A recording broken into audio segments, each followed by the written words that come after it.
What is up, everybody? This is Chthonian Alliance here, bringing you the brand new video. We're going to be talking about a fun card that has been recently announced, and that is Pot of Cupidity. And I've actually made a deck with this card. It's actually kind of crazy.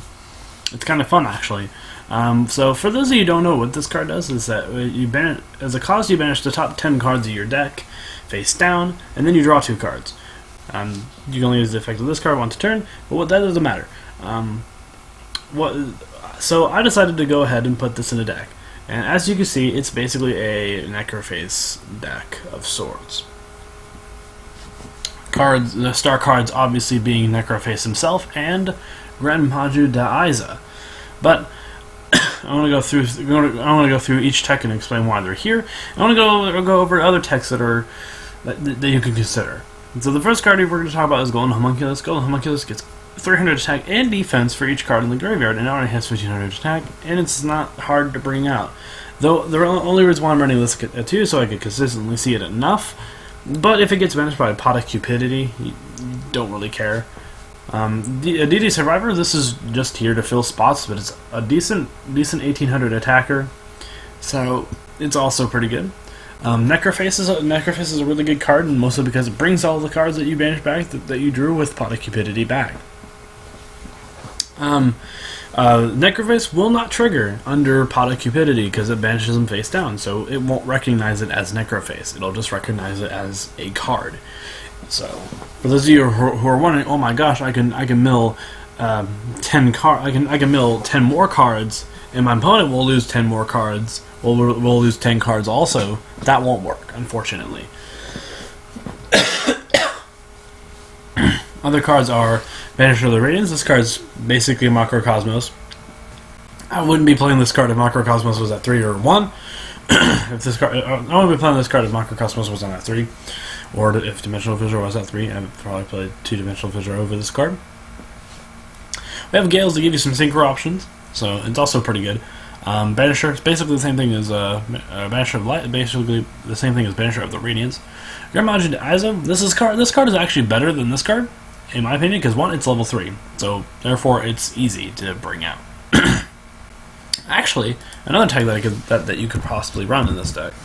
I want to discuss this in a sec.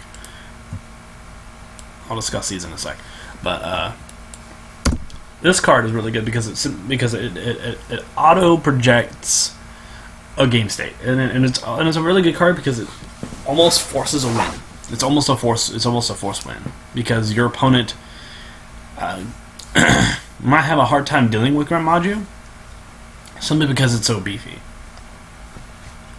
You just gotta play them. This is just in case. This is if you have one, you can special summon them, and you have access to good stuff. It's actually really good. And you have Pot of Cupidity itself, the star card of this deck. It's really fun. This card is actually the most fun. This deck is the most fun I've had in a long time. So it's pretty good. It's pretty good.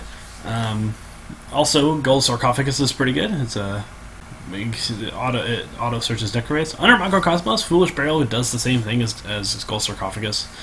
Same thing with Mathematician. Might as well go into that right now. Mathematician basically does the same thing as Gold Sarc, and so does Foolish Burial.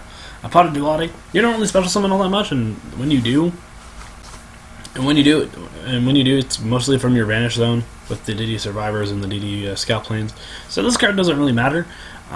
This card matters a lot because it auto searches your Pot of Cupidities and it auto searches your Grand Majus or Necrofaces. So that's also a very good thing. And why do you keep doing this to me? Grand Convergence. Grand Convergence is pretty good. Even though you only run 1 Macrocosmos, it still inflicts 300 points of damage to and it destroys all monsters. So playing this card at 2, when you see cards like that, when you see Macrocosmos fairly consistently, like I do, for some reason, this card's pretty fun. It's also kind of an auto win state too. So Twin Twister, again. This card is also here mostly for the discard mechanic, because you discard Necroface, mill to top 10 cards of your opponent's deck, and well, you do all that crazy stuff. And you have the obvious Dimensional Fissure, Macrocosmos stuff. Some notice is, or some strike is just attack. what you could do is what you do with the extra deck is what you will. This is what I decided to run. You could run stuff like Cypherm Omega, and get cards back from the graveyard with, or back to the graveyard that are under Cupidity regardless. That's also I think we'll buried up from the different dimensions, so you can also do that. Other tech choices I would actually consider is Karaz and Delg. Believe it or not, these two cards are actually kind of good. Since they can special summon themselves from the extra deck, or from the main deck, it wouldn't. And this card pops 2 cards, milling your opponent even more, and this card mills your opponent even harder. So it's really good. Bazoo and Kaelstar Gustav. These are just in case if you have cards in your graveyard. This card banishes your monsters to gain 300, and this card banishes your spells to gain 300. So it's pretty good.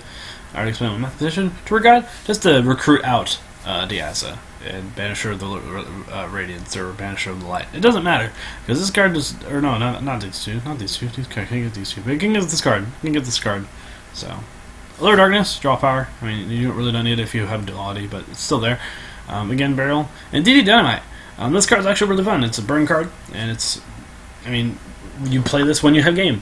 So, I mean, if you don't want to play the Psalms Rex, you play 3Ds or something like that. So, yeah. Tell me what you guys think about this deck, or tell me what you guys think about Pot of Cupidity. I think this card is really fun. It's not very good in most senses, but in most things. But if you're like me and you like to play cards like Necroface, because believe it or not, Necroface is one of my favorite cards in the entire game of the Yu-Gi-Oh! So, but anyway, tell me what you guys think about Pot of Cupidity and what you think about this deck. And this has been Silence, and I am signing out.